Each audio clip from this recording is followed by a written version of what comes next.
Fala pessoal, conforme prometido, estamos de volta para gravar a segunda parte sobre a nossa norma técnica de resgate industrial. Então vamos falar hoje da parte 2 da SNBR 16710, parte 2, que fala sobre requisitos para provedores de treinamento e instrutores para a qualificação dos profissionais. Tá aí, ó, cheio de anotação. Vamos falar um pouquinho sobre isso então.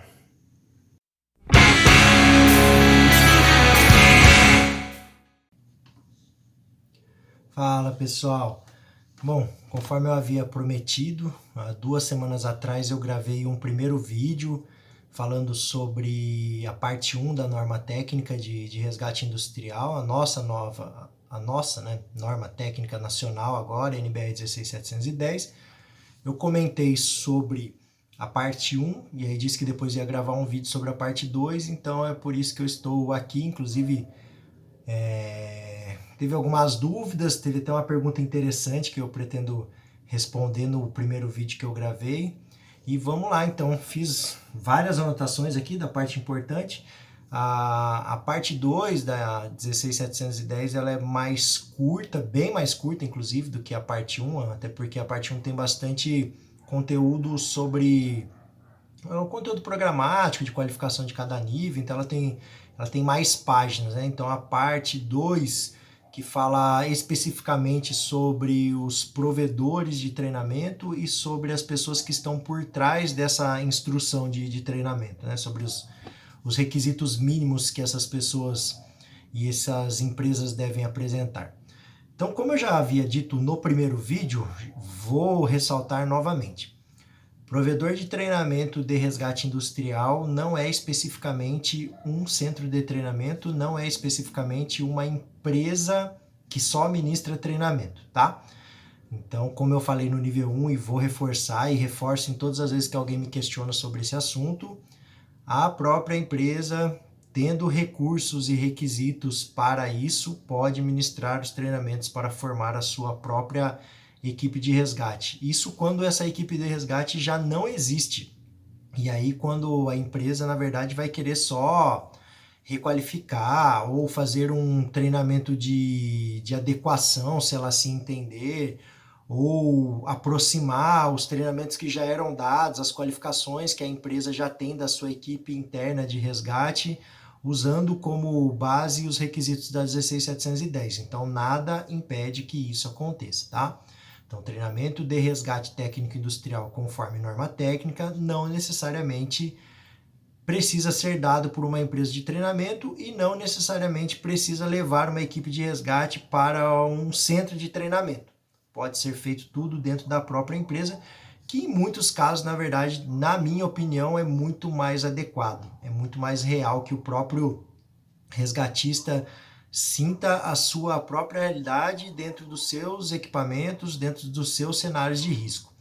Até uma live que eu participei no passado, logo que essa norma foi publicada, dia 28 de julho, né, que ela foi publicada desse ano, um pouco depois nós fizemos uma live, vários profissionais estavam presentes e até me questionaram sobre, poxa vida, mas como que eu vou dar um treinamento dentro de uma empresa sobre resgate? Não é um ambiente seguro, não é um ambiente controlado. E aí fica a questão, né? Se eu não posso garantir que uma empresa é um ambiente seguro e controlado, se não existe espaço nessa empresa para ser um ambiente seguro e controlado, onde o meu resgatista possa estar presente, onde ele possa realizar manobras de resgate, onde ele possa realizar operações de emergência. Se ele não está seguro para fazer isso, então, na verdade, essa empresa não está segura para absolutamente nada, né? Se eu posso, numa planta industrial, ter trabalhadores executando manutenção, se eu posso, numa planta industrial, tendo trabalhadores fazendo inspeção de equipamento, inspeções de segurança, fazendo aplicações, por exemplo, de lookout tagout, onde um operador vai ter que subir por uma torre, um reator, um tanque, vai ter exposição. Se essas pessoas não estão seguras para fazer isso, da mesma forma, uma pessoa também não está segura para fazer uma operação de resgate. Então, é claro que é seguro fazer um treinamento de resgate dentro de uma planta operando, não tem problema algum, desde que essa planta seja segura para operar normalmente, ela será segura também para a gente fazer um simulado de emergência. Então, tirada essa dúvida, que inclusive algumas outras pessoas já me perguntaram a respeito, vamos ao tema da norma. Eu fiz algumas anotações até para eu não esquecer de nada importante. Bom, basicamente, quando ela fala, vou separar em duas partes, né? A parte do provedor e depois a parte do instrutor, que tem até uma dúvida do Marcos Paulo. Marcos Paulo, depois estiver assistindo aí, obrigado. Grande abraço aí, obrigado por ter assistido o primeiro vídeo, por ter deixado essa pergunta e até falei, vou responder isso aí no próximo vídeo, quando eu chegar lá na parte do instrutor. Então, basicamente, quando a norma está falando de provedor, ela deixa lá alguns requisitos que, claro, são requisitos básicos, eu acho que não precisava nem constar na norma, que você precisa oferecer uma instalação adequada, você tem que ter banheiro feminino, masculino, isso aí já está previsto na NR24, por exemplo. Fala sobre a estrutura para você poder dar um treinamento, tem que ter uma sala adequada, tem que ter recursos audiovisuais, tem que ter material didático. É claro, isso aí é o básico do básico para qualquer tipo de treinamento, não poderia fugir à regra, eu acho que nem precisaria estar aqui na norma, mas é bom que pelo menos reforce, então a empresa que vai dar esse treinamento ou o centro de treinamento que vai prover isso aí, ela tem que cuidar disso. Tem que ter a parte de gestão de documentação, é claro, qualquer empresa séria tem que ter isso, gestão de documentação do aluno, controle de certificado, certificado tem que ter um código individual, rastreável, para que ele seja único, tem que ter os dados mínimos do aluno que vai fazer esse curso, você tem que ter o controle do ASO desse aluno que vai fazer o curso, você tem que ter um controle da escolaridade mínima exigida para que essa pessoa que vai fazer o curso. Então, o provedor de treinamento ele tem, obviamente, que cuidar e fazer uma gestão sobre isso. Ainda a norma coloca sobre a gestão dos equipamentos utilizados, cinturão, talabarte de posicionamento, descensor, trava-quedas, cordas, fitas de ancoragem, enfim. Sistemas de pré-engenharia, tudo que for utilizado em treinamento deve ser específico para treinamento. E deve haver uma gestão de inspeção, gestão de compra, de controle de qualidade, vida útil. Isso já é obrigatório pela própria norma de fabricação de cinturão, pela própria norma de fabricação de descensor, de corda. Você tem que ter uma gestão mesmo dos equipamentos. Talvez muitas vezes isso fosse mais óbvio para quem está operando, utilizando esses equipamentos em resgate, em acesso por corda, e não ficasse tão óbvio para quem vai prover treinamento. Então tá reforçado aqui na norma que sim, o provedor de treinamento, seja empresa, seja um CT, ele tem que ter uma gestão dos equipamentos que ele utiliza. Tem ainda lá a parte obrigatória, que tem que ter prova prática, tem que ter prova teórica. A norma ainda tem um item que eu até achei interessante, de ter um supervisor do treinamento, uma pessoa que esteja cuidando ali para que tudo esteja sendo realmente gerido como deveria, que o instrutor esteja entregando realmente o que ele deveria de entregar sobre esse curso, que os equipamentos estejam adequados. Então é um item diferente assim que a gente não ouve falar, isso está previsto em normas estrangeiras, inclusive essa parte desse supervisor de treinamento, tá falando lá sobre isso na norma.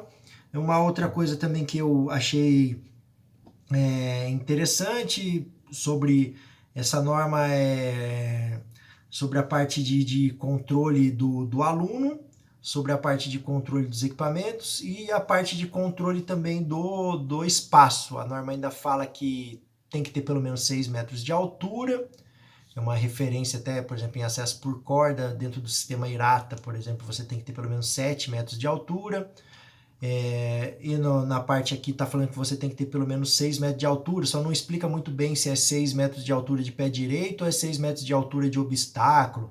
Enfim, pelo menos para poder trazer um pouco mais de realidade, que até na NBR fala, né, que os cenários devem ser os mais próximos, os mais reais do que a equipe de resgate vai viver, o que é muito difícil de um centro de treinamento conseguir fazer para todos os tipos de equipes de resgate, uma vez que a gente tem equipe de resgate de mineração, a gente tem equipe de resgate de construção civil, a gente tem equipe de resgate de refinaria de petróleo, de plataforma de petróleo, enfim. dificilmente um centro de treinamento vai conseguir colocar todas essas realidades, mas é claro que se for dentro de um centro de treinamento, ele precisa se esforçar ao máximo para tentar criar esses obstáculos para que a equipe treine da melhor forma e lógico que quando essa equipe de resgate estiver operando mesmo dentro de uma empresa, ela vai ter que ir lá, como diz a parte 1 da norma, fazer os seus simulados de emergência, que é quando ela vai ver a realidade mesmo do seu dia a dia sendo aplicado. Que mais que tem interessante aqui? Antes de chegar na parte do instrutor. Tem uma parte que coloca nessa norma é a quantidade de alunos por instrutor, até para que você não tenha turmas gigantescas, que realmente em cursos práticos, ainda mais de resgate, é muito ruim você ter 10, 15, 17, 18 alunos, 20 alunos, isso não é nada interessante você ter um treinamento dessa forma, 18, 20, 25 alunos, não é proveitoso nem para o instrutor e não é proveitoso nem para quem está fazendo o curso. Então tem uma gestão lá, né? Um instrutor, ele pode dar conta de até 16 alunos na parte teórica. Um instrutor pode dar conta de até 8 alunos na parte prática. Então, se você forma uma turma de 16 alunos, que eu acho que já está num limite assim bem alto, né? 16 alunos dentro de um centro de treinamento já é bastante gente. Então, assim, se você tem 16 alunos, a hora que for para a parte prática, obrigatoriamente você vai ter que ter 2 instrutores. Um instrutor não pode ser responsável pelos 16 alunos. O que eu acho bastante, assim, 8 alunos para um instrutor é bastante coisa. Enfim, mas é o que está lá na norma, mas aí cabe a cada um enxergar isso como interessante ou não. É claro, dá para a gente tomar conta disso de acordo com a experiência de cada um. Uma outra coisa que está prevista aqui é que depois que o aluno recebe o treinamento, obviamente, seguindo os requisitos da norma ou mais requisitos que isso, né? Você pode implementar ainda requisitos de normas estrangeiras, normas internacionais, por exemplo. Na parte da certificação, quando eu falo certificação, é entregar o certificado, né? Uma vez que isso não é um processo de certificação. A parte de resgate industrial, é bom deixar claro, eu já falei isso no primeiro vídeo, vou falar de novo, não é um processo de certificação, não é igual um processo de acesso por corda. O processo de resgate industrial é um processo de qualificação. A certificação, na verdade, é simplesmente você entregar um certificado. Uma vez que esse aluno atingiu lá os requisitos identificados pelo provedor de treinamento, por exemplo, eu vou estipular que o aluno tem que pelo menos entregar 70% de acerto na prova teórica e ele tem que ter um aproveitamento prático também de pelo menos 70% dentro de critérios que eu estabeleci para o meu curso. Então, uma vez que esse aluno passou por esses critérios estabelecidos, então esse aluno vai receber um certificado, né? Não é um processo de certificação, ele recebeu um certificado. Muito importante, esse certificado, essa parte que o provedor de treinamento vai ter que entregar para o aluno, precisa ter um profissional de segurança envolvido. Esse profissional de segurança do trabalho, ele precisa inclusive assinar o certificado e tem que ser responsável pelo conteúdo entregue para o aluno, tá? Então, além de repente você ter um profissional de acesso por corda com experiência em resgate, ou um profissional apenas de resgate dando esse tipo de treinamento, se ele não for um profissional legalmente habilitado em saúde e segurança do trabalho, engenheiro de segurança ou técnico de segurança com seu devido registro, esse curso ele não pode ser ministrado por completo. Então você tem que ter o treinador, né? Você tem que ter o instrutor com a capacitação adequada, mas você também tem que ter um profissional de segurança do trabalho por trás de tudo isso, inclusive assinando o certificado.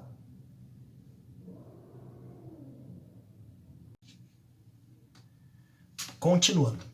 Bom, então, além dessa parte do profissional de segurança, né, tem outras informações importantes que estão previstas aqui na norma, né? O centro de treinamento ou a empresa que vai prover esse treinamento, ela tem que ter um plano de atendimento de emergência para o local do centro de treinamento ou para o local da empresa. Uma empresa normalmente já tem um plano de emergência, né? Então isso eu acho que é uma novidade mais para um centro de treinamento que muitas vezes não toma conta disso, que é muito importante, obviamente, que quando você tem um treinamento prático, quando você expõe as pessoas ao risco da altura, ao risco de espaço confinado, por mais que seja um ambiente controlado, um centro de treinamento, muitas emergências podem acontecer, como a gente sabe que já aconteceram, né? Existem alguns relatos já de centros de treinamento no Brasil, onde aluno já passou mal, já teve queda em centro de treinamento, já tivemos alguns acidentes dentro de centro de treinamento, e obviamente que se você vai dar um treinamento que você vai expor, por mais controlado que você acha que esteja, pode acontecer incidentes, podem acontecer acidentes, e aí a norma prevê então que esse provedor de treinamento tenha um plano de emergência e disponibilize inclusive um kit de primeiros socorros.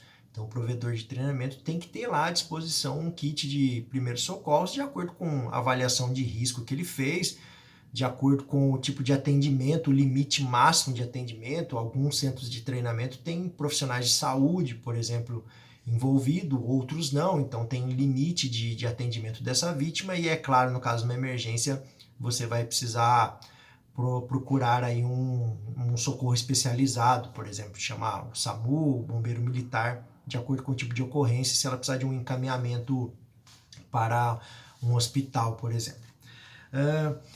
Chegando então à parte que inclusive foi uma das questões que vieram lá aqui no canal do YouTube, no primeiro vídeo que eu gravei, que é sobre o instrutor. Bom, vou até ler aqui o que eu anotei, né? O que a NBR ela coloca lá como requisitos para quem vai prover esse treinamento? Então tá lá. Documentação comprobatória do instrutor, envolvendo parte de escolaridade, por exemplo, atestado de saúde ocupacional, enfim. Qualificação em nível coordenador. Essa talvez seja a parte que inclusive pode dar mais polêmica. Depois fala que o instrutor tem que ter pelo menos ensino médio. Dependendo do tipo de situação, eu particularmente acho muito pouco, né? Não desmerecendo só até o ensino médio, mas eu acho que em alguns casos o instrutor precisaria ter uma qualificação a mais do que o ensino médio.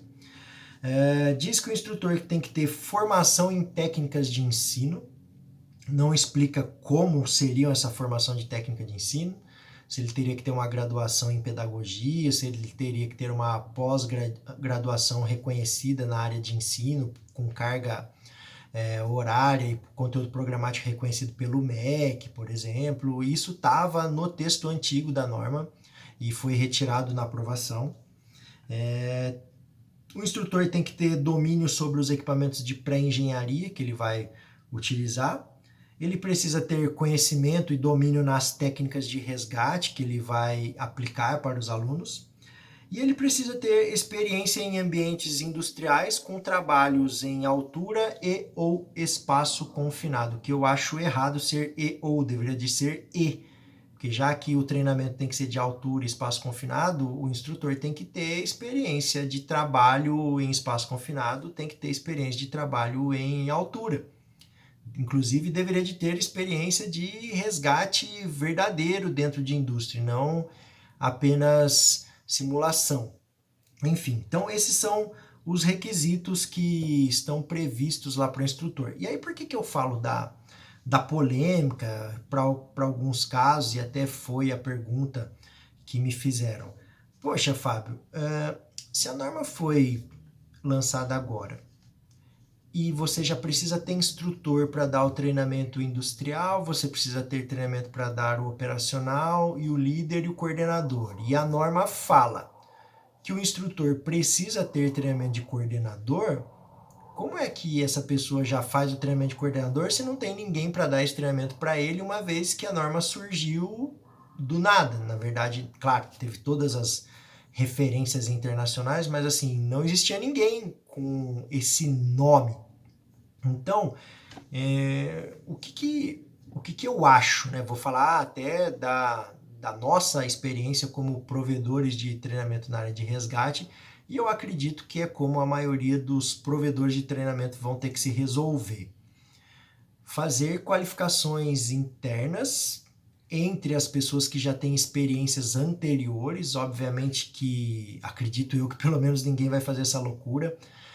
Obviamente que ninguém vai se lançar aí como instrutor sem ter uma boa qualificação prévia. Pessoas que já trabalharam com essa parte de resgate anteriormente, que já tem uma carga de cursos anteriores que se aproximam de conteúdos programáticos, inclusive, né, que até é uma coisa que eu não acho interessante dessa norma, que ela mistura muito manobras de resgate de acesso por corda nível 2 e nível 3 com manobras de resgate industrial, mas aí você vai pegar uma pessoa que tem uma experiência grande já em acesso por corda, que já está no nível 2 ou nível 3, que já entende dessas manobras, pessoas que já operavam, por exemplo, em resgate de espeleologia, resgate de montanha, pessoas com experiências comprovadas, com documentos comprovados, seja através de certificado, seja através de registros de trabalhos realizados.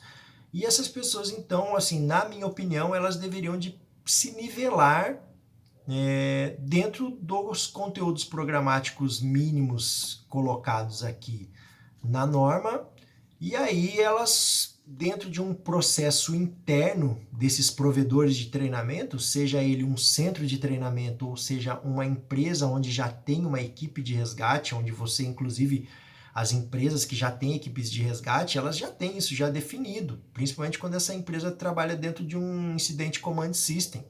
Já existe um líder, já existe um chefe de equipe, já existe um supervisor, seja lá o nome, é que aqui deram o nome de coordenador, mas muitas outras empresas não usavam esse nome.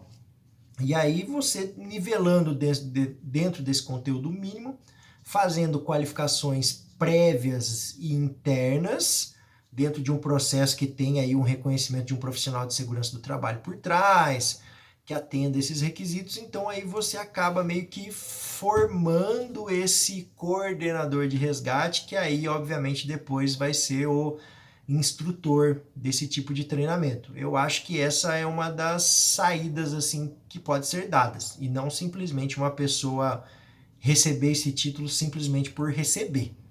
Eu acho que ela precisaria, sim, ter um processo interno, passar por um processo interno e fazer uma estrutura interna sobre isso e ver se realmente ela consegue atender o que está previsto aqui e depois se realmente essa pessoa consegue atender para depois entregar um bom curso de resgate, né? Um bom curso de resgate industrial. É muito importante.